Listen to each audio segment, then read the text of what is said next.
Hello, ladies and gentlemen. And the mumbling Victor Davis Hanson. I won't tell you what he said. This is Jack Fowler. I am the host of the Victor Davis Hanson Show. I'm happy to be, proud to be.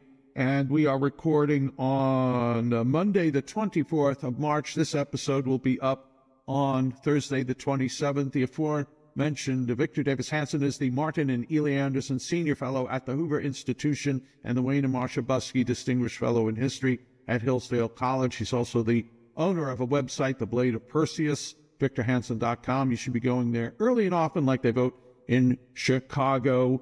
Victor and we just recorded another show. We've had so much to talk about. A lot of it has to do with California. Victor just wrote a big essay for American Greatness on California, but there's also this really disturbing, if you're a Democrat, poll. There's also some really terrible Democrat lawmaker antics in the Assembly. Big surprise. We have, what else are we going to talk about? Victor, Democrat rallies, it's Bernie Sanders and AOC's rallies, and just who is attending them? Some really fascinating information about that. Lawfare. But we're going to start out with the revocation of Joe Biden and other security I'd love to clearance. talk about that. I thought you would, Victor. And we're going to get to that right after these important messages. We are back with the Victor Davis Hanson Show. So, Victor, the President of the United States, when Donald Trump revoked the security clearance for Joe Biden, his entire family, Kamala Harris, Hillary Clinton, many others, Blinken, Letitia James, Alvin Bragg, Liz Cheney, the usual, they rounded up the usual suspects, and they are all sans clearance. Victor, what's your thought of why this matters? Remember, they yanked the Bidens yanked Trump's security clearance. So part of it's tit for tat, but let's examine. So why would you yank the former Secretary of State, Anthony Blinken? Maybe because he's never really answered for the fact that in 2020, he called up the former interim director of the CIA, Mike Morrell, and said, can you round up some people because Joe is going to speak on October 20th. And the election is coming up in less than 10 days, and they've got the goods on Joe because they've got this laptop, and it's got pornography, it's got drug use, but most importantly, it's got references to Joe Biden as the big guy and Mr. 10%, and we've got Tony Bobulinski and other people who are confirming that the messaging that references them is accurate. So we need to, and the FBI has this, and I don't want to get into what they found, but we need a counter narrative right away. And so then Morale says, okay, get the usual suspects. Let's round up the perjurer, James Clapper, who's lied under oath about spying when he was director of national intelligence. We'll get the other perjurer, John Brennan. He lied about collateral damage and surveilling as CIA director, the staff computers in the Senate. Get in Leon Panetta. He'll always be useful. Mike Hayden. Remember, he's the guy that called Trump the architect of an Auschwitz-like death camps on the border. So he's a good guy. And they rounded up 51 of them to lie and say that this had all the hallmarks. Didn't say it was all the hallmarks of Russian information, meaning we think that Vladimir Putin and Donald Trump are colluding again. And that's what Biden said. I went back and looked at the tape. That's all he did. 51. And so why would you want that guy? He's untrustworthy, Blinken. That's completely extraneous to all the things that happened. The disaster on Kabul, the turning over of the $1 billion embassy, the $300 million base, 30, 40, 50 billion in weaponry and vehicles to the Taliban, the Chinese balloon trajectory with impunity, the whole pressure on Israel. See, that's Ukraine. That's just what he did. Now, and Hillary Clinton, I would say that Hillary Clinton she committed a felony when she destroyed her devices that were all under subpoena. Mr. Comey himself said among the 30,000 emails, there were some that were classified that she also destroyed. Said they were about yoga and stuff. If they're about yoga, then why not just let them be read by the FBI that had subpoenaed them? And then, of course, she hired a foreign national to work in her campaign or for her campaign, which is illegal, when she paid Christopher Steele through the paywalls of DNC, Perkins Coie, and Fusion GPS. Then, of course, she said that the the election was illegitimate. She's called for all sorts. Said she was a member of the resistance, et cetera, et cetera. So I could go all of them, but you can see why you wouldn't want any of those people to have a security clearance. And I think there's way too many security clearances because they're being monetized and they're leaking. So they get this information and then they give a wink and a nod before a camera, and they're either getting paid because they do have these clearances and they're so-called experts, analysts on cable news, or they're people like Leon Panetta who didn't have the intestinal fortitude to come before the American people and say, I lied to you. That I knew that laptop was authentic. You know it's authentic now. Led you. He's never said that.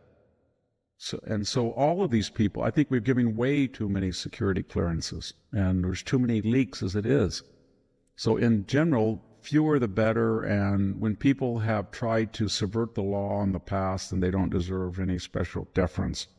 And Joe Biden, of course, he yanked Donald Trump, so maybe he started a precedent. The thing about the left is they never believe that, they don't believe in these cosmic forces of nemesis, and the Greek version or karma, and the Indian version or populist narrative, what comes around goes around. They don't believe that. They think they're so morally and intellectually superior that no one would ever do to them what they do to other people, and it always comes around.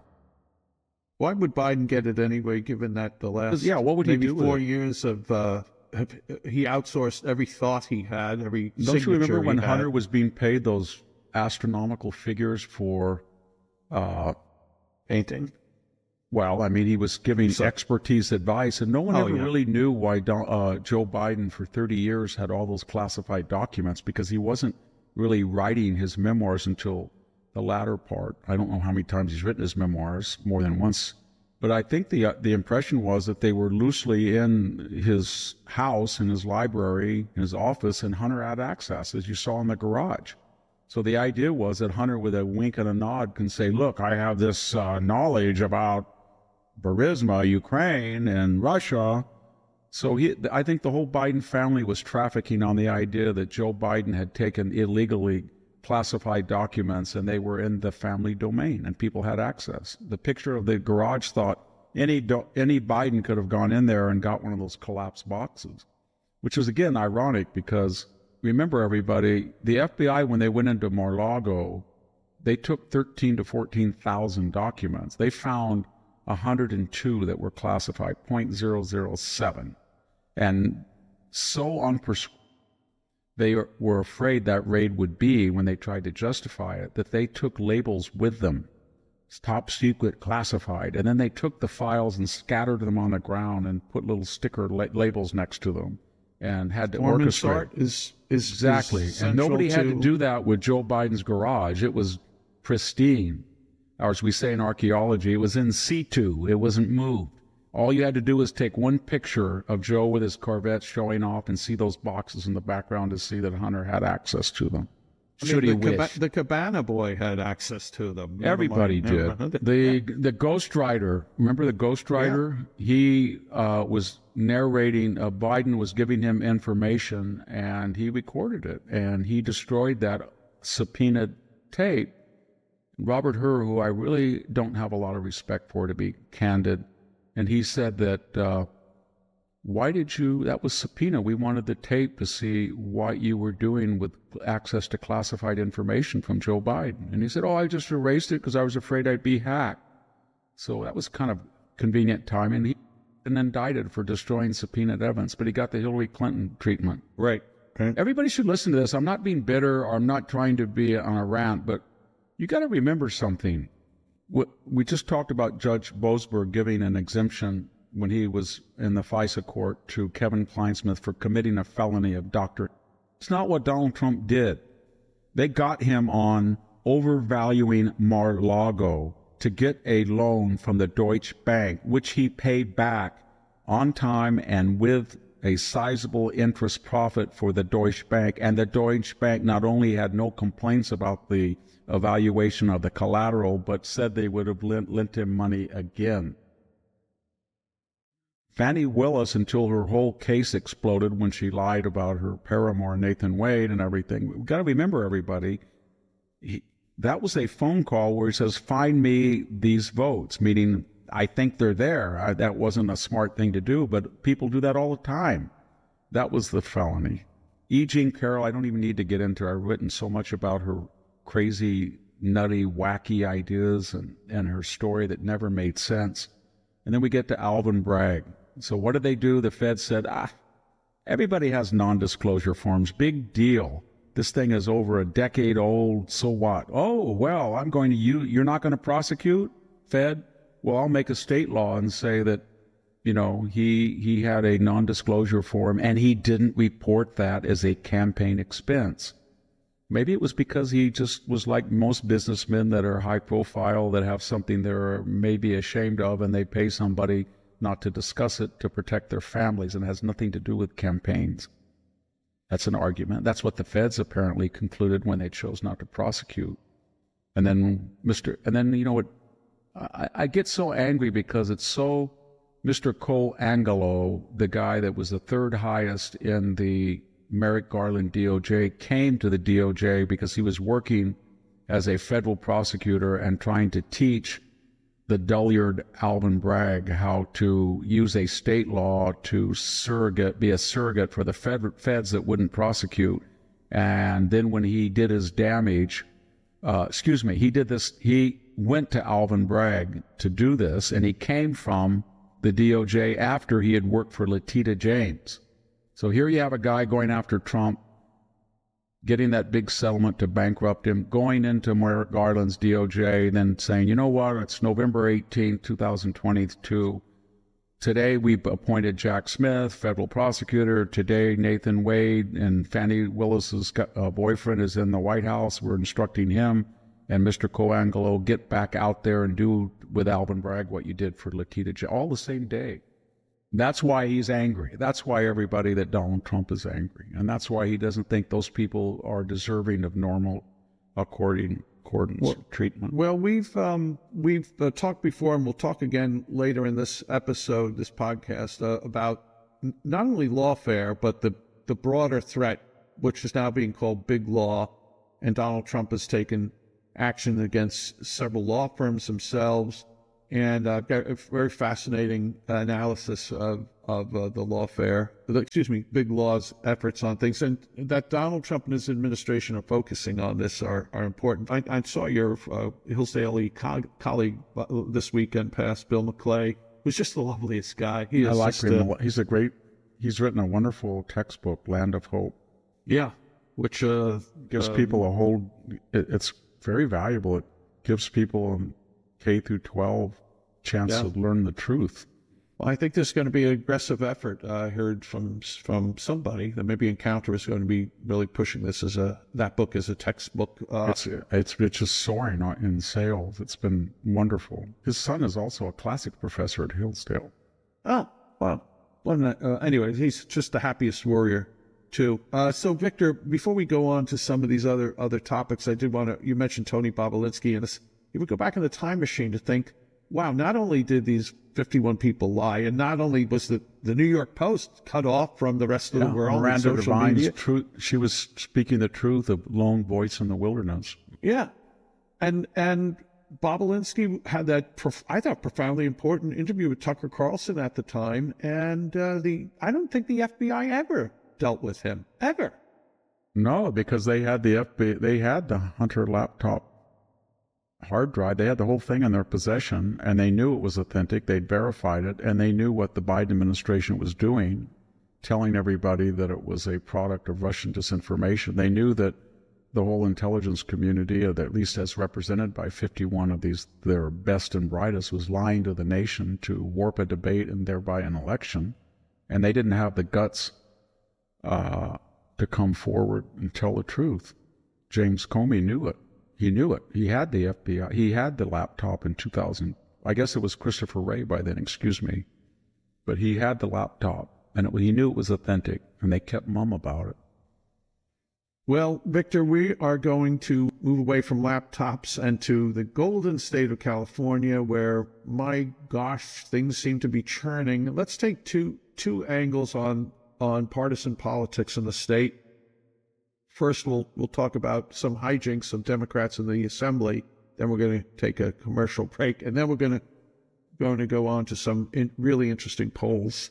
So, headline: California Dems are nervous about Republicans speaking out and taking control. It's this article states that Democrat leaders, despite their party's absolute control of California's government, are acting nervous and snappish about a handful of Republicans speaking out on important issues. A couple of weeks ago, Republican Assemblyman Esalyi, I don't have his first name, was one of the 5 outspoken Republicans who were removed from their committees late on Friday night by the leader of the Democrat supermajority in the Assembly, Speaker Robert Rivas. Why? No misconduct was cited. The GOP lawmakers were bounced after they publicly questioned Democratic policies and government spending. Victor, should we be surprised?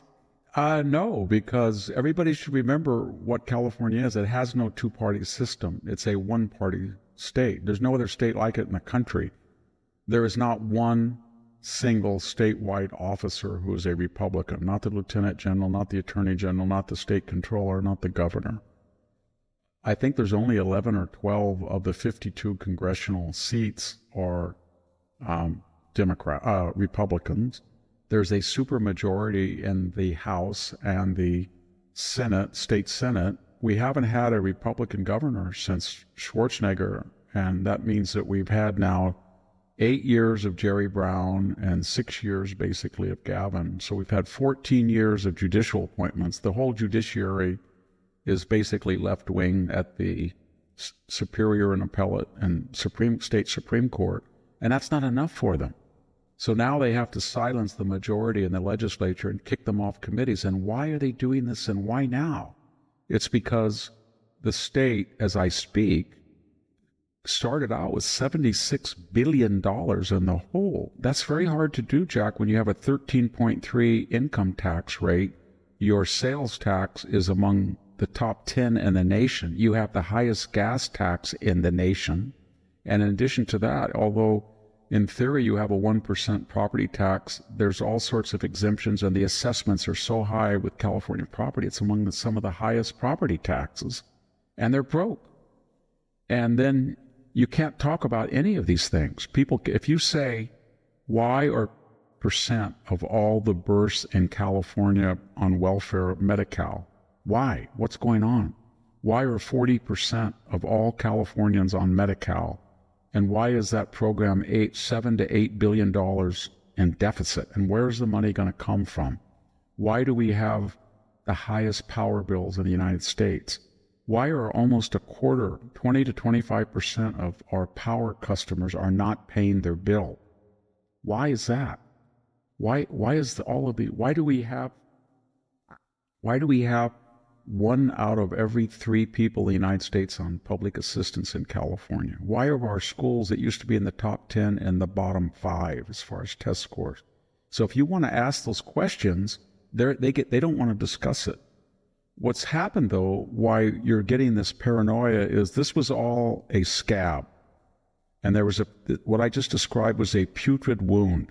And then a series of events tore that scab off. Precipitous was the fires in Los Angeles. And they were unique because that affected primarily upscale left-wing voters in the Malibu, Pacific Palisades area, among the most beautiful area, most affluent, got close to Brentwood even. These were the most left-wing but also affluent people. And they had no one to blame because the mayor was left-wing, the deputy mayor was left-wing, the head of the L.A. Power and Water was left-wing, the fire chief was left-wing, the deputy fire chief, and they all were in various degrees culpable for this preventable fire that destroyed one of the most beautiful communities in the United States. And now some of them are looking in the mirror, Jack, and they're saying, I did this. I voted for these people. I voted for Karen Bass. I knew what type of person. I voted for the city council that didn't have one Republican on it. I understood that the deputy mayor was calling in bomb threats, allegedly. I know that the water and power woman was incompetent. I know that that reservoir was dry at the top. I know the hydrants, many of them were not working. I know that all the fire department talked about the last 4 years is LGBTQ hiring and DEI. I know that. I know about the winds. I know about the chaparral. I know that they wouldn't let you even remove it. This was all because of human agency of the people that I voted for, because I was so affluent and so wealthy and so protected from the consequences of my bankrupt ideology. It always fell on other people. High gas prices? Let those suckers in San Joaquin or Parlier deal with it. High sales taxes? Let that guy in Fresno deal with it. Has no money. Regulations? Let that poor painter in Reedley, California deal with it. But not those people, because they had that utopian open borders, boutique, California coastal mission. Oh, the voters voted $7 billion to build 3 big reservoirs to give us 5 million acre feet for the first time in 50 years that would save the state during a drought. Let's just use $250 million of that money and blow up 4 dams, which they did on the Klamath River. That's what this state is about, and they know it now. So there are polls coming out, and one came out yesterday. We're going to get to that So briefly. that's the problem, and they know that the people, they thought that their attitude was 27% of the people were not born in the United States. They haven't been assimilated. They haven't been acculturated. They haven't been fully integrated. And we have nursed them from the moment they came here, how horrible this country is and how much the wealthy, they. And the problem right now is there's not enough theys anymore. They've left. 1% paying 55% of the income tax. They're leaving. And their attitude was, well, there's always these rich fat cats, and we're always going to be able to guilt trip them, and they'll always have enough money in Silicon Valley, Hollywood, you name it, farming. We can always get this money out of them. Well, they're leaving, and they're packing up. I don't see much news in the last couple of weeks about post-fire. Is there any? And Trump went there, right? The general rule in California about the fire, as in everything, if there's no news, then someone of the opposite political party is doing some good. And that's mostly Donald Trump has threatened to put conditions on aid and said suspend various regulations. And they've been very rapid trying to get rid of all of this burnt material and flotsam and jetsam, and they're making some progress. But now they're up against the system that and these are building regulations. The thing to remember about California, everybody, is it is the most lawful and lawless state in the nation. It is the most regulated and unregulated. Because if you have 21% below the poverty line, and you have 27% of people who were not born in the United States, and you've got 1 out of every 3 American welfare recipients here, you can't possibly follow all of these arcane regulations.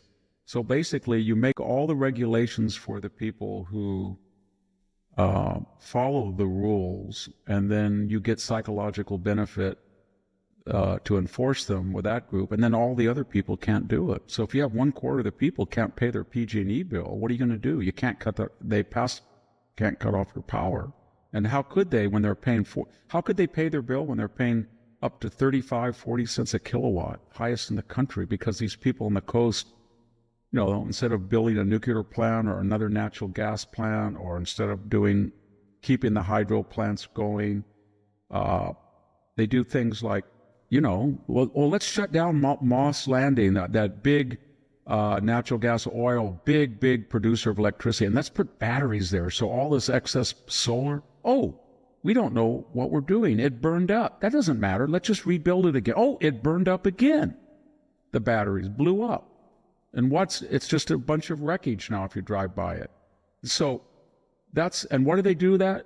Let's finish the high-speed rail. We spent 15 to 20 billion. It's going to cost 300 billion. It's never going to get built.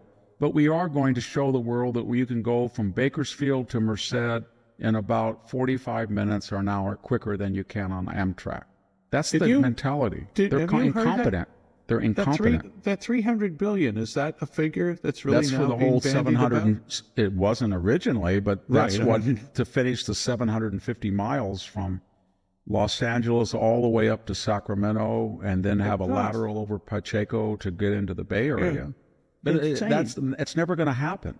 Right. They can't, they're incompetent. All you have to, everybody, when you have a population and the schools are ranked in the bottom 10%, and they inherited one of the most sophisticated, complex systems in the world. I mean, gosh, we had these, what gets me so angry and why I'm animated is that generation that we trash and we call racists and xenophobes and homophobes, and they created this, junior college system that fed into the state college system, 23 campuses that fed into the 9UC that was anchored and partnered with Caltech and Stanford and USC. And then in addition to that, they transferred all of this water from the wet north to the parched south with this aqueduct and penstocks and hundreds of reservoirs, and they had the most sophisticated airports and I-5, 99, they were all ahead. And then this generation took over, last two, and just sat there and said these people were polluters. They weren't sensitive to the environment. They weren't sensitive to LGBT and trans. They weren't sensitive to reparation. And they just milked it, and they didn't invest, and they squandered money. And now everybody knows it. And the biggest problem they're having right now is they don't know what to do about the Hispanic population, because about half of all the people who came illegally the last 60 years from across the southern border came to California. And that, if you're a humane society and you want to give parity to people who are dire poverty, often working a minimum wage, then you have to offer health, housing, food, legal, educational subsidies to give them some semblance of a parity. Well, they did do that, and it was an enormous drain. And people who were paying the taxes over the last 50 years and looked at the public school system and crime, and they just said, there's better places. And so I don't know how many have left, but there's been estimates of 5 to 10 million people in the last 50. They just left. Wait, I as an East Coaster and in love with the beauty of California, it's hard to make paradise into purgatory. Yeah. Why would you leave if I'd tell you you'd leave because it's going to drive you broke and violate your conscience. But now the left doesn't know what to do because the Hispanic population is in the second and third generation. Yeah. And they're middle class and upper middle class, and they're not all left anymore. And they're looking at what's happened, and they're saying, I don't want to pay for this. I work very hard. I shouldn't have to pay 10, 12% increases, 10, 12% sales taxes. I can't afford the property. And I don't want all these people on public assistance anymore. And I can't afford the power. And I don't like this new Green Deal agenda. And all of a sudden the left is saying, oh my God, they're supposed to be silent Democrats and they might vote Republican. So the polls are showing. There's some really important numbers. We're going to reveal them when we come back, Victor, from these important messages. We'll get back to the show in a minute, but first let's talk about something that's affecting all of us. The dollar isn't as stable as it once was. Interest payments on our national debt now exceed our entire military budget, and if you're paying attention, you know traditional retirement strategies might not be enough anymore. That's why we want to tell you about American Alternative Assets. They specialize in helping investors diversify with gold, a physical asset that's preserved wealth for centuries while paper currencies have come and gone. What makes American Alternative Assets different is their simplicity. You can transfer funds from your existing retirement accounts, 401ks, or IRAs. No taxes, no penalties. If you're ready to explore gold as part of your retirement strategy, call 1-888-615-8047 or visit VictorLovesGold.com and use the code VICTOR and claim your free wealth protection guide. That's 1-888-615-8047 or visit VictorLovesGold.com and use the code VICTOR and claim your wealth protection guide that they're offering to all our listeners. We are back with the Victor Davis Hanson Show. We are recording on Monday the 24th, and this episode is up on Thursday the 28th. Victor's website, The Blade of Perseus, is you'll find it at victorhanson.com. Do subscribe. It's $6.50 a month, but discounted $65 for the full year. And you're going to want to do that because twice a week, Victor writes an exclusive piece for The Blade of Perseus. and he does an exclusive video. And I would calculate these exclusive articles probably to about 2 books of wisdom a year. Of course, links to everything else Victor does, writes, podcasts, appearances. So go there, The Blade of Perseus. So, Victor, these polls, been taunting people with here on the show, KABC poll.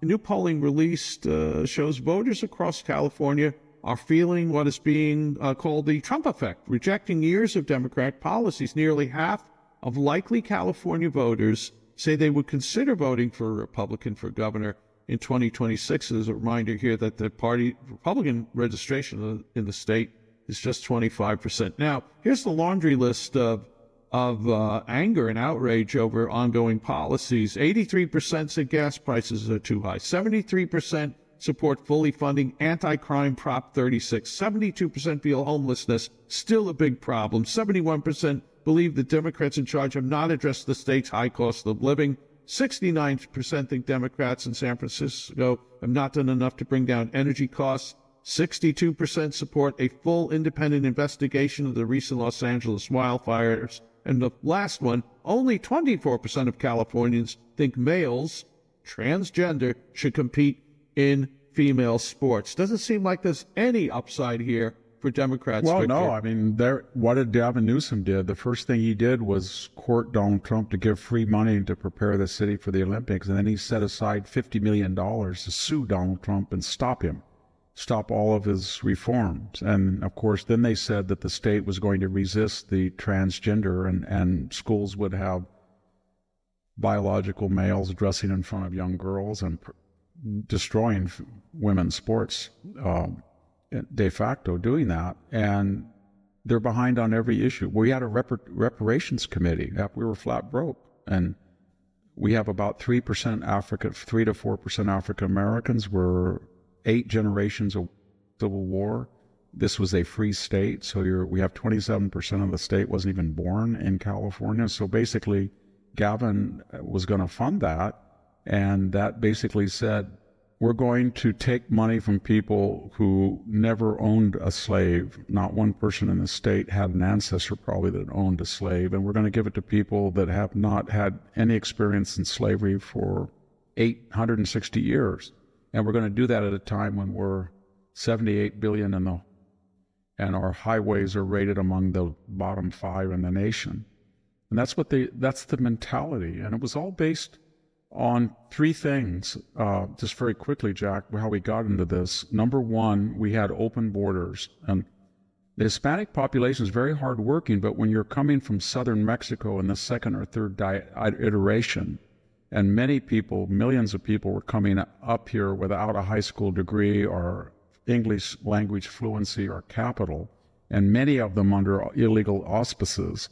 That was an enormous task and the types of jobs that were offered were not those that gave health insurance, housing, affordability, etc. So you had to have a huge increase. If you look at the Medi-Cal, as I said, when you have 50% of the population on Medi-Cal, and you have, 40% and 50% of all the births, we were spending about 50% or 40% on education and infrastructure, and now you're spending on social welfare. It was an enormous change. The second phenomenon was you got $9 trillion in market capitalization in Silicon Valley.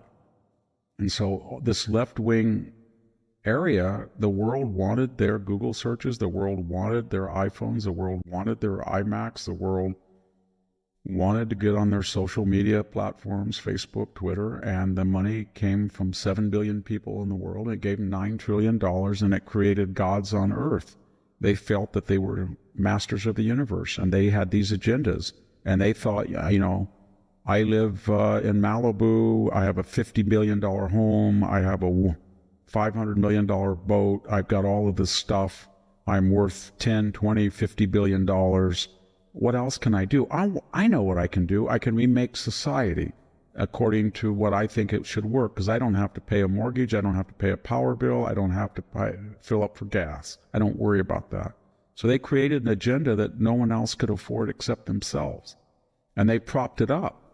And then they were the proverbial the goose that were laying these eggs, and the state went after them for the money, and all of a sudden they started moving away. They said, Tesla's moving, but, and then finally we had this Ronald Reagan, George Dickmajian, Pete Wilson, Arnold Schwarzenegger, 32-year of Republican voters, and they left. They said, I'm not staying here. No way.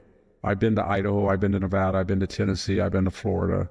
You get better schools, better roads, streets, balanced budgets, better health care. I shouldn't say this, but go ahead. I'll go ahead and say it because it's factual. When I was younger, Stanford Medical School was the top medical school, maybe in the West Coast, clearly, but among the best. And when I was a graduate student, if I went into the emergency room, and I did once, it was amazing. And they had the top, as I said, when I had members of my family that were very ill, I consulted with people there. And I have an ophthalmologist, I think is probably the top ophthalmologist anywhere. And I'm very lucky because, she spotted a problem I've had. That said, I have a very close former family member that went in for sciatica and died in that hospital in recovery. I have another friend from high school that went in there for a heart valve and died 3 or 4 days later. I have another friend who just went in there and they were put in the hallway. And I've been to that emergency room today. It's nothing like it was. It's just nothing like it was. They've had a DEI program at Stanford. It's just not the. If you are very ill and you think you're going to go into a Stanford hospital room, unless you're very wealthy and very famous, or you're a faculty or somebody with connections, and you're going to be Stanford Hospital 1975, 1985, 2000. No. This state is not the same state. It's had to. I'm not blaming Stanford. They have to assume all sorts of obligations that never existed before. When you have 50% of the people on Medi-Cal, so who's going to pay for this sophisticated? Are you going to tell somebody who came across the border and comes in there and their daughter has a glioblastoma? Are you going to say to them, no, you can't afford it? No, you're not going to do that. That's savage. So you're going to provide that care. But if you have a lot of people that have never gone to a doctor before and they need to that is an enormous task. But the point I'm making is nobody told us that. Nobody told us that. Nobody said we have to have legal-only immigration and has to be measured because we have a lot of poor people here, and they came here legally. And when I go by and I talk to people in my community that are U.S. citizens and they're not getting the health care that they used to because the system is swarmed. And you can't just have 12 San Francisco, that's a million people. Just throw 12 million people into the southwestern United States. And layered onto all that, Victor, I saw on Bongino, the report, which is an aggregator of news articles. It's an article in the Daily Economy, how Congress created the doctor shortage. So we have these, forced issues that open borders bring, and then we have forced a shortfall in actual doctors. And it's one thing, Victor, when you were talking about, how you would have envisioned the emergency room in 1975. It made me think of air travel in 1975. Well, air travel is something selective, and we've tolerated the decline in standards from traveling 30, 40 years ago to what they are today. But when you have to go to a hospital, you have to go to a hospital. No, and same thing here. Yale is nearby. It's saying, Yale University, Yale Medical School. It's just nobody wants to talk about it because they're scared that it's politically toxic, so you can't talk about it. But it's sort of socialized medicine. It started with Obamacare, but I have a specialist, I won't even say what type of specialist, that's a wonderful doctor. And when I go for I would go for a yearly checkup in his specialty, it was one of the most thorough things in the world. And it was set aside 20 to 40 minutes. And when I made that appointment, I could get in, and if I had a problem with something, I could get in. I've had 3 operations in this, just kidney operations. So my point is, if I go in there now, I'll be lucky to be there 3 to 4 or 5 minutes at most, and I will wait an hour and a half, and the waiting room is packed, and he's heroic trying to deal with all the people that he's flooded with. If I go to a cardiologist, it's just insane. And so it's all done by the very wealthy who were exempt, and they didn't care about it. It's the, I guess we call it the Martha's Vineyard syndrome, when that iconic moment when Ron DeSantis sent people to Martha's Vineyard and they all came in their puff coats and little care boxes, remember, and said, "Oh, this is wonderful. Well, oh, by the way, you've been here 4 hours. I think it's time for us to send you to New York or Chicago." Well, those are the people who created these rules. The whole system, when you look at, I always ask myself, what happened in the Western Empire in, 450 or 470? Why didn't they keep going like they did when people were coming across the Danube or the Rhine, or people didn't believe in Romanitas anymore, or keeping up the traditions that had started with the Italian agrarianism? You'd see the whole thing falling apart.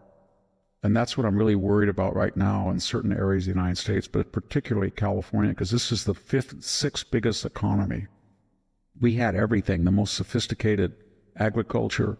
We had the most sophisticated tech sector. We had the Bank of America.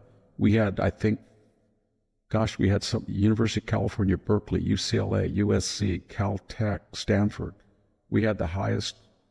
But when you tamper with that system, and I'm not talking about race necessarily, but when you say that you're going to let in 9% of Stanford for 3 or 4 years without SAT scores, and you're going to discriminate against white males and Asians, but especially white males, 9% of the admitting class when they constitute 33 to 35% of the population.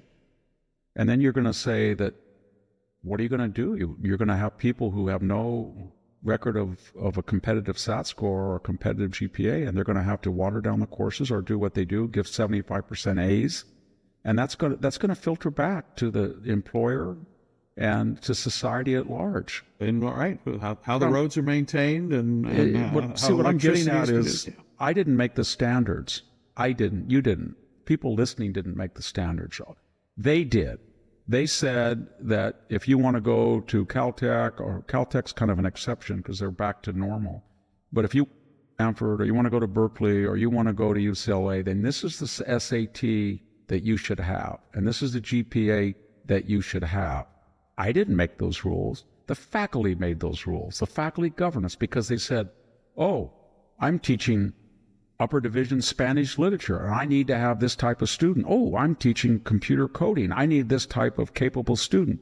And then all of a sudden to tell us that was all a lie.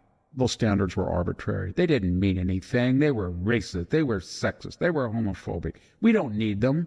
We'll just drop them all, and we'll let in people based on their superficial appearance. And then all of a sudden they're saying, "Oh my God." And then now people say, "Well, if you destroyed your own standards, we have no respect for you. Why should we respect you? We only respected you because you had these superior standards. And every time we met a Harvard or Yale or Stanford graduate, they were very impressive and they were at the forefront. But now they're not. We see what people at Cal State Fresno know. You don't chase Jewish students around campus. I taught there 21 years, and I don't think that any Jewish student on the Cal State campus was ever in danger. It took somebody at Columbia or Yale or Harvard to really threaten Jews. So this elite is completely bankrupt. And another thing is we're not talking about, Jack, and I mentioned it very quickly, the fertility rate. If you look at red state fertility rates and you compare them with what the fertility rate is in New York or California compared to somewhere like Tennessee or Montana or Wyoming, it's very different. And when you add migration, we're into the biggest migration since the Oklahoma diaspora, maybe the 19th century immigration. Right. When you've got all of these people moving, millions of 4, 5, 6 million people are leaving Illinois, Minnesota, New York, California. They're going to Tennessee, South Carolina, Nevada, Arizona, Florida, Texas, the old Confederacy. I mean, they were economically behind the country, and all the places of dynamism, the West Coast, the Northeast, the North Midwest, they're all stagnating. And there's something about this blue state model of childness. I don't know if it's abortion, support for abortion on demand, or it's agnosticism and the combination of atheism, or this crazy emphasis on careerism and titles and, I went to Stanford, I went to Harvard. You've got rat race idea. I don't know what it is, but it doesn't lead to fertility. No, I think this. Did you see that interesting ahead. article, Jack, that if the current fertility rates continue to the next census, that there's going to be 10 congressional seats that go from blue to red states, along with the electoral college votes. Well, you're saying for areas like this where I live, I think it tracks pretty much, Victor, with godlessness. We'll call it worship, and that tracks with the nuclear they never think of the family consequences. So when AOC says she doesn't want to have children because she'd bring them into a polluted world or a hot world, or you get screaming throngs about abortion, we got to have 1 million abortions. They never say to themselves, well, there's a historical law at work that if you get down below 2 and you get down into 1.5, 1.3, your population is going to get very, very elderly and need a lot of help, and there's going to be very few people to help them, and these societies crumble. And that's what's that's the subtext of the blue state implosion. Yeah, people are leaving, and the people that are stuck there are not having children at the same rate as more conservative people are. Victor, for years I've been involved in the pro-life movement. I once asked, and it's too daunting a project, but Nick Eberstadt, the great demographer, he's at American Enterprise Institute, suggested, would it be interesting to do a study on what if there had not been 75 million abortions in America? You just think the first abortions are 50 plus years ago. I would wager the United States would have well over 500 million people, and it's a big damn nation that can accommodate a lot more than that.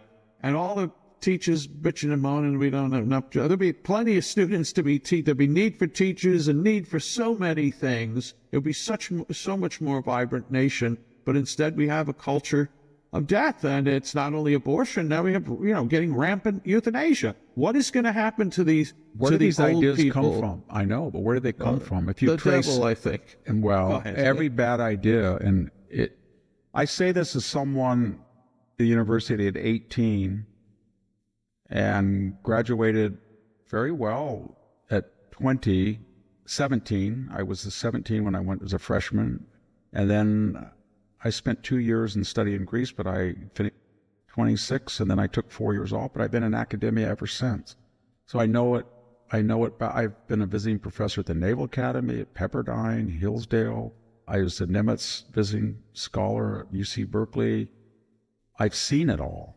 And I've spoken I was thinking that the other day, in the last 40 years, I probably did at least 6 to 7 universities a year. So I was probably spoken at 300 of them.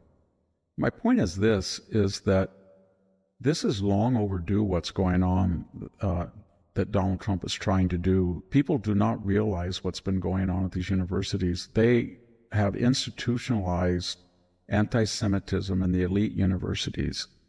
They have been hiring administrative staff like crazy. Stanford has almost as many administrative staff as they do students. They have let the faculty completely be indoctrinated. There is no control over the content of the courses.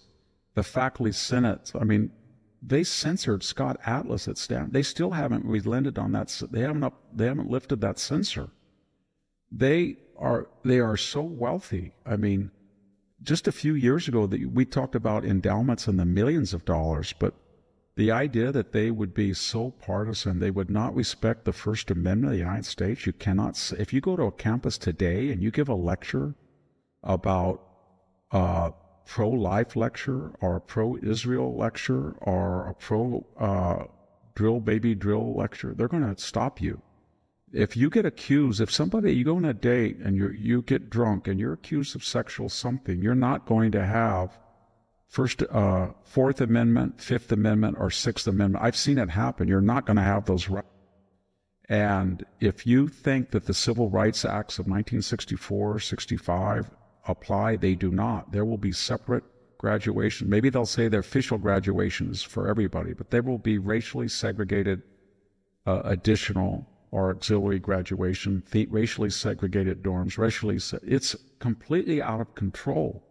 And that's where a lot of these ideas come from. So the idea that the best thing in the world for an 18-year-old is to go to the university, and if they're not really well educated, to major in psych or sociology or this studies class or that, and take 8 to 10, 12 units, kind of take a quarter off semester here to half time, get a federal loan, maybe get up to a couple $100,000, welch on the loan payment, quarter of them due, and then just eat up your entire 18 to 25, 30, and kind of a student, kind of a not of a student, kind of working, kind of not, kind of living with somebody, kind of not, kind of married, kind of not, kind of renting, kind of not.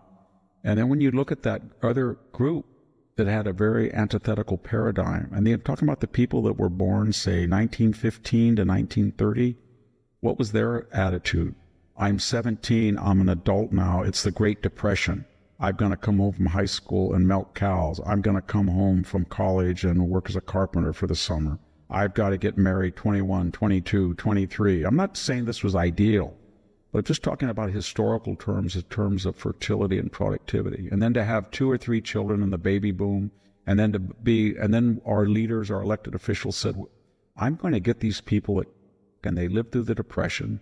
They defeated the Japanese, the Italians, and the Germans. They're coming back here. We're in a Cold War. I'm going to make sure they can afford a house. We're going to build lots of houses, lots of dams, lots of power. We're going to give the middle class a shot. And people, they were adult by the time they were 25, 26, 27. They had children. They had owned a home. They had no debt. And it was a noble idea that you were an electrician or a plumber. Then we got I don't know what happened, but in the 60s, 70s, 80s, it was, wow, this cynical nihilism. You got a BA, I have a master's in sociology, that kind of whole, and we just deprecated people who worked with their hands, people who were productive, people who saved for a house, people who had 3 or 4 children, people in the military, and that's been part of the norm. So the Democratic base, so that 20% or 25% that you see screaming at meetings and yelling and angry, that goes nowhere. That model goes nowhere. That's a defund the police model. Let's cut off all of the plentiful food and energy and housing. Let's have that's no more disinterested academic, empirical education. Let's be it's destroying things, and they know it. It's a hateful ideology. Chuck Schumer said that basically. He said, why are you angry at me? I'm sending people into red states and red districts to disrupt these people, make life tough for them, and I'm trying to appoint judges to stop this by fiat. This is the guy, again, who shouted it by name at the Supreme Court justices. So this is a nihilistic thing, and the only thing that's kind of, I don't think they've come to terms with the blue state model, that it leads to bankruptcy and mass flight.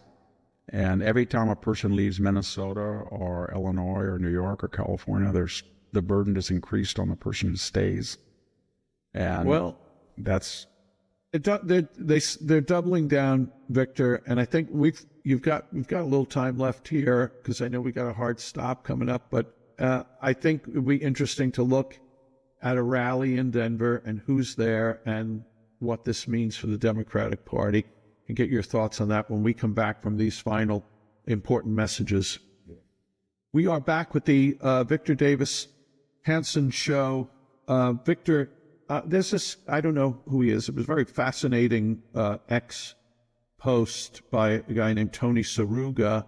And somehow or other, this has to do with this AOC Bernie Sanders rally in Denver that took place the other day. And I think if you see it, you watch it like, oh my gosh, they got 30,000 people out there. It's like, is there some populist wave happening, Democrat wave happening? Well, this guy, I'm kind of afraid a little bit because they have access to your phone, but He says they found the GPS data and tracking, and they said at this rally of allegedly 34,000 people, what they found was 20,189 devices, so an inflated crowd size.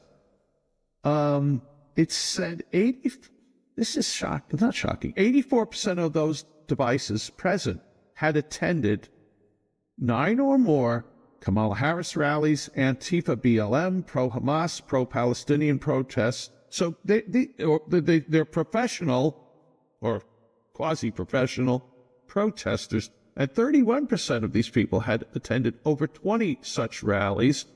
And it says they do some further analysis that says 90% of the 84%. So I think that's like 70% of the folks there were likely working with one of these 5 groups, and these groups are Disruption Project, Rise and Resist, Indivisible Project, something called the Troublemakers, and the Democratic Socialists of America. Most of them, Victor, funded by your tax dollars. 3 of these 5 are nonprofits, and they're recipients of money from, guess what? USAID. So this is a really an interesting look at who are these Democrats turning out in public. And they are people who, I think in California, are only going to make things worse if they remain in control, because they are ideologues. They are hard ideologues. Well, look what's happened. Nationwide, polls that profess to reflect the entire citizenry or resident population show that the party, when Trump left office, was about 47% approval, and the Republicans were about 47, 46. And now it's gone down to 27. Mark Penn said this is the most catastrophic, the Democratic pollster, that he's seen. But this is what's interesting. Of the people who are as Democrats, 65% are very unhappy because the party is not radical enough. So it's already isolated from the population. If you only have a quarter, and 3/4 of that quarter you only have a quarter because you're too radical, but 3/4 of the quarter, that's that remnant stump, still wants to get more and more and more radical. So if they were to nominate somebody like AOC, she would have 2 choices. She would have to lie like Kamala Harris did and say she's for fracking, she's for closed borders, but I don't think she could do that very well given her loud public record. And no one would go for that agenda. The only way that they can get that left-wing agenda, they need to get charismatic people. So Bill Clinton can nod and be kind of centrist for a while, then sneak the left-wing stuff through. Hillary couldn't do it. She was completely a forced detractor from the message. Obama could. Hope and change, and we're here. We're going to get some hope and change for everybody. And I'm going to spread the wealth, that kind of stuff. And then they had Joe Biden. He was a negative. So most of the time, they're not going to have a JFK or Bill Clinton or Obama megaphone. They have that message, which is basically a socialist message, socialism. That's what it is. It's more of a kind of a Marxist message. I would. I'm being a little bit national. Being kind. I don't know what it is, but it's redistribution and take from one group and give to the other, and the people taking it are not going to be subject to what they're doing. You're the student of history, and a small group of ideologues. Look at what happened with Russia. A small group of ideologues egged on by elites. But it always happens in quite a different way. The Bolsheviks, yes, the Mensheviks were greater, and the White Russians were before the revolutions. I mean, in the first 1905 and the 1917, there was still a population that wanted a constitutional monarchy. And then the Mensheviks and the Bolsheviks wanted a revolution. Okay, then the Bolsheviks liquidated the Mensheviks and got rid of the white. Okay, and they were a small, you're right, 20% support. Or I shouldn't say support, but they made up of the resistance or the anti-Tsarist movement. Same thing happened in Nazi Germany. Hindenburg won the election. Hitler got 33% of the vote. Okay. Same thing with Mao, same thing with all of these movements. The French Revolution, the Thermidors, the Robespierre, when they eliminated the Girondists, they were a minority. But the minority cannot take power unless the majority allows them to. And that was the key. The aristocratic Russians felt that it was kind of cool to, wear a beard and say you were for or something like that. They didn't believe in their own values. And it's the same thing with this hard left. They, for 120 days, destroyed this country in May, June, July, August, September. And I know January 6th was stupid and everything, but if you compare the number of people who were killed or the property damage or the length or the time or whatever, the damage they did comparing to burning a federal courthouse or police precinct or swarming, trying to get the White House, or 35 people killed or $2 billion in property damage, whatever it is, that they did that with impunity because most people were scared or they supported it. And I was thinking that the other day, you remember when the George Floyd rioting started, and all of a sudden all these health workers who for over a year and a half so that you were going to be arrested if you didn't wear a mask, or they just came out, and there was like 70,000 in Minnesota or places demonstrating, and they wrote all these little letters. We think it's injurious to the public health if you don't demonstrate on behalf of the George. Remember that? They just made a mockery of it. And so it was the average person that allowed these people to take over. And I can remember the first time I got an email from our provost, and it said they or theirs or Z or Z.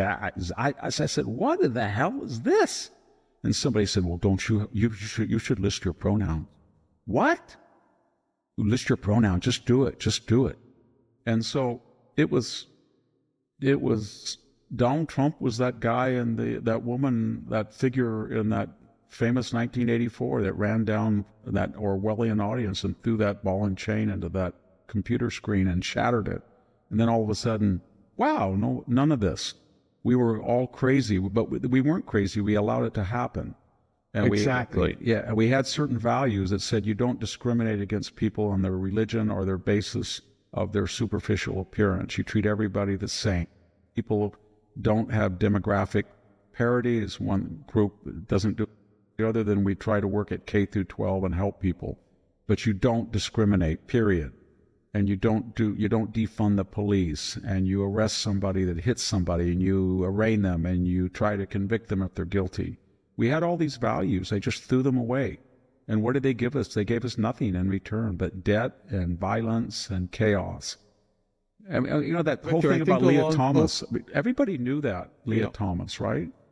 When you saw that huge man and you saw these diminutive women who'd spent their whole lives trying to master the sport, and this guy, this mediocre athlete, just goes, I'd have no problem with his transitioning. That's fine. If he thinks he's a woman, or he was a woman, or he's suffering from, that's great. But you don't use your biological framework to destroy the competition. But where was the courage of the there was no one. You said before, let things happen. Where were the parents of the other girls on that team? The fathers get up and say, over my dead body, are we going to let this happen? And if I could screed a second here, Victor. I said to a colleague, I think whatever you believe in Scott Atlas, and of course I believe that he was correct, and events proved that he was correct, that the lockdown and the national quarantine would have more deleterious effects and consequences than targeting the elderly and the vulnerable, but otherwise keeping the economy open to prevent spousal abuse, educational, disastrous lapses, etc. But what I would talk to people, I think I wrote 3 columns to that effect, that he should be supported. Well, I don't know.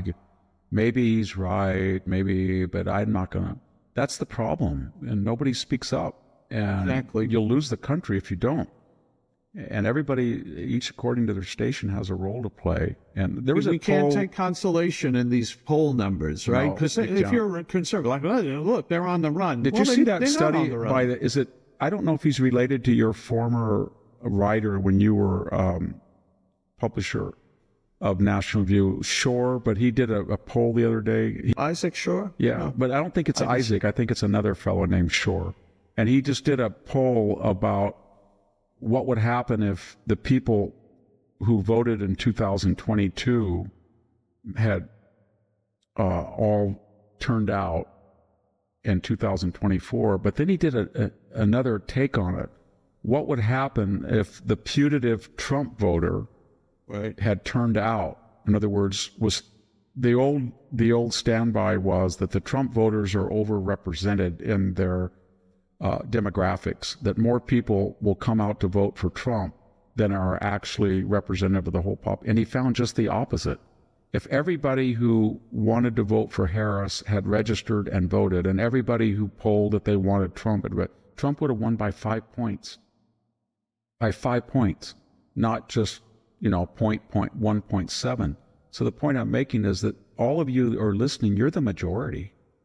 You really are. You're the ones that other fringe group that's trying to radically overturn society. Doesn't mean that they won't succeed, but they don't have to succeed. It's not inevitable. They're not the majority.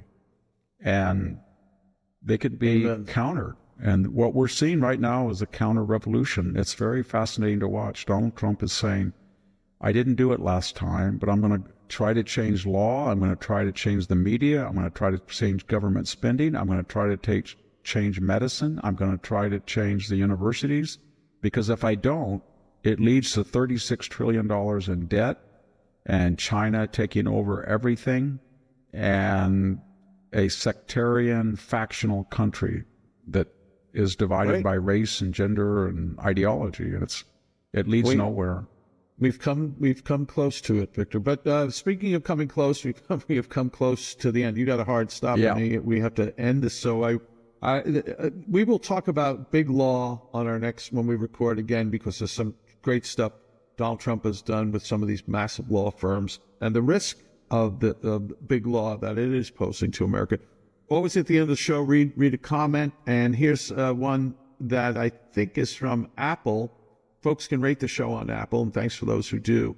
It's titled Refreshing. Thank you for being just a regular person, Victor. I've only discovered you as a political commentator. A couple of years ago, I was immediately struck by your candor and common sense approach to real issues people face every day. I listen to your podcast while I work on the farm, and I send as many people as I can to listen to your podcast and commentary. We could use more level-headed people like you in the public sector. Victor, 2028. No, I'm saying that. Please keep being a real person. Mike from Ohio. Thanks, Mike. Thanks to the folks who go to civilthoughts.com. Sign up for the email I send out every Friday of 14 recommended readings. Victor, and then we've got and thank you for all the wisdom you've shared today, and thanks for being still alive and I'm still alive. Conquering this 17 days since I got sick. I got sick at Hillsdale College. Well, but you will persevere, my friend. I will persevere. I'm on the mend. Okay, thank you everybody for listening. It's much appreciated. Take care. God bless. We'll be back soon with another episode of the Victor Davis Hanson Show. Bye. Thank you.